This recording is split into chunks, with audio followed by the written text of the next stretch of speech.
I had the new Mido Multifort Single Crown on my wrist for 2 weeks, and let me tell you, I'm genuinely surprised because I feel like it challenges a bit the very meaning of what an entry-level watch can be, and to be honest, made me question a bit many others in this price range. But before we dive in, if you like what we do here at Watchmaker, hit the like button and subscribe for more watchmaking related content. So without further ado, I would say let's take a closer look at why today's watch, in my opinion, sets a new standard in the world of affordable watches.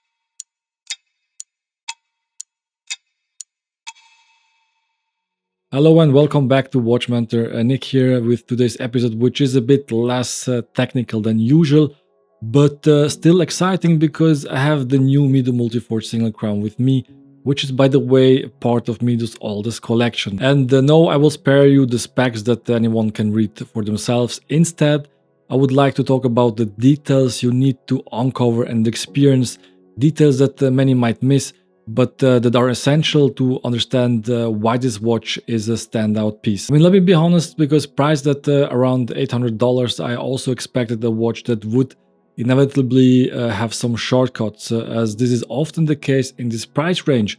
And I was prepared for a neutral review with ups and downs, but oh boy, was I wrong. Because look, for me, first impressions are everything, and if a watch, let's say, does not feel right, the specs and the design no longer matter to me. With this watch, the very first impression I had hinted at something truly different compared to others.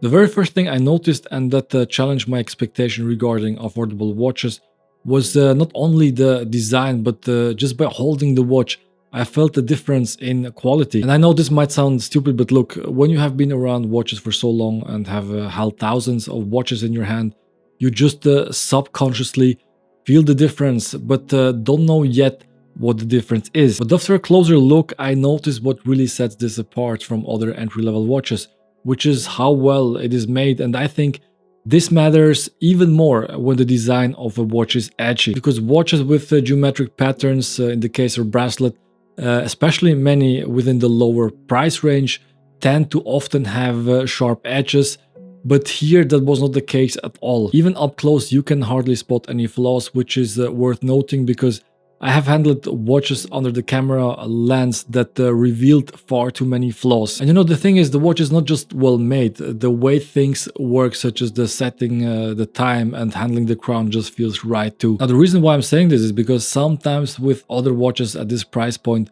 turning the crown feels stiff, winding is noisy, or screwing in the crown can be a real hassle, but not here. Now for me, these are the first things I noticed and the criteria that can be deal breakers, but in this case I honestly had nothing to complain about. But beyond that, there are a few other aspects worth mentioning related to this watch, like the overall design, which is the real deal here. The design of this watch is all about contrast and more importantly the subtle details across the whole watch, and I really think these are what keep the watch interesting, even though at first glance the watch looks quite simple. First, there is the interplay between matte and the highly polished surfaces across the case and the bracelet.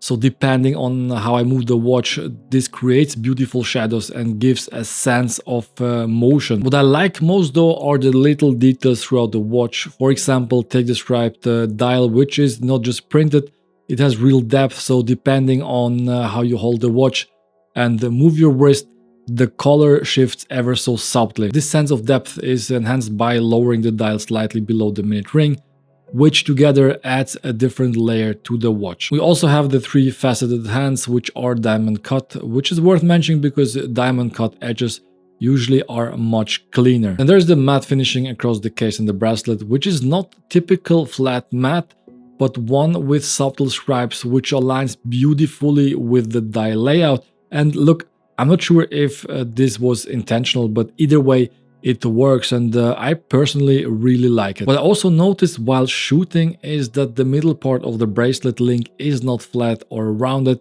it actually has a slight upward edge. And it's interesting to see how this geometric concept is applied literally everywhere on the watch, combined with the polished versus matte finishes, which is carried through even on the crown. So when you put all these details together, you end up with a watch that easily stands out from most other watches at this price, not just in design, but most importantly in refinement and the overall execution. Now, another aspect worth highlighting is the comfort and how this watch feels on the wrist, because I realize this is no accident here and is completely intentional, which makes this fact even more impressive. Now, how a watch feels on the wrist mainly depends on two things: how well it is made, which I have already highlighted, and how it is designed. So starting with the case, we have a quite compact 40mm case in diameter and 44.86mm from Lug To Lug. And interestingly, I would personally never wear a 40mm watch since I have a bigger wrist. Yet here, I don't know exactly why, but it just fits really well. Maybe because of the integrated bracelet or the design structure.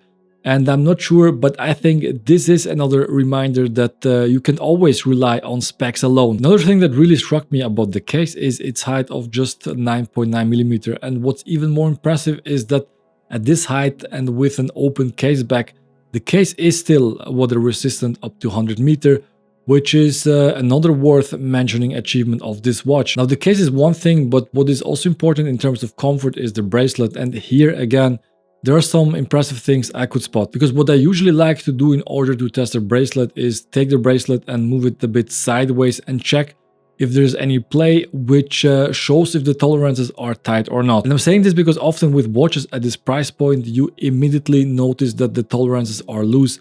So when you move the bracelet, it makes noise or the links just do not sit closely against each other. And for me, this is important because the more space there is between the links, the more the bracelet tends to pull hair, which was not the case here, and is something I personally pay a lot of attention to. Now look, I know the way I describe this watch might sound almost exaggerated, but I promise you this: once you hold it in your hands and try it on, you will understand exactly what I mean. And I'm not saying this watch is in terms of finishing or refinement on the level of Laura Ferrier or Patek Philippe, but compared to watches at this price range, I mean, it is really impressive. So as you have probably guessed by now, this watch is on my to-buy list for 2026, and I have already checked the other versions.